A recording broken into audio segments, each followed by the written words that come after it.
नमस्कार, मी doctor Shailesh Patil. Chhatrapati multispeciality रुग्णालयामध्ये मी कार्यरत आहे आणि मी कॅन्सर सर्जरी करतो. रमेश धनजी वसावे नावाचे 63 वर्षाचे पुरुष आपल्याकडे आले होते. त्यांच्या उजव्या बाजूच्या गालामध्ये कॅन्सरची गाठ आलेली होती. पेशंट बरेच दिवस गावातील काही डॉक्टरांकडे ट्रीटमेंट घेऊन किंवा आयुर्वेदिक ट्रीटमेंट घेऊन किंवा झाडफूक करून बऱ्याच दिवसानंतर आपल्याकडे आलेला. मोठी गाठ झाल्यानंतर पेशंट आपल्याकडे आला होता. आपल्याकडे आल्यानंतर आपण पेशंटचं बायोप्सी घेतली, त्याला सिटी स्कॅन केला, गाठ शरीरामध्ये इतरत्र कुठे पसरली आहे का हे तपासले. या शस्त्रक्रियेनंतर आपण जे ऑपरेशन केलं त्याच्यामध्ये पेशंटचा जबड्यातला काही भाग काढलेला आहे. मानेवरच्या ज्या गाठी जिथे कॅन्सर सर्वात जास्त पसरतो त्या गाठी काढलेल्या आहेत आणि त्या गाठींचा आपण तपासण्याला पाठवलेला आहे.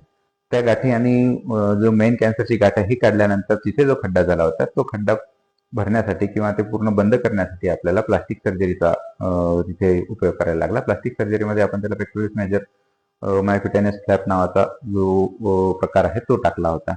आज पेशंटला आपण ऑपरेशन नंतर 5व्या दिवसानंतर सुरळीत सुट्टी केली. पेशंट 5व्या दिवसानंतर घरी जाऊन 10 दिवसांनी जेव्हा परत दाखवायला आला त्याच्यानंतर आपण त्याच्या गालाचे टाके, छातीवरचे टाके, सर्व टाके काढले. पेशंट आता पूर्णपणे जेवण करू शकतो, बोलू शकतो, सर्व त्याचे दैनंदिन कामे करू शकतो.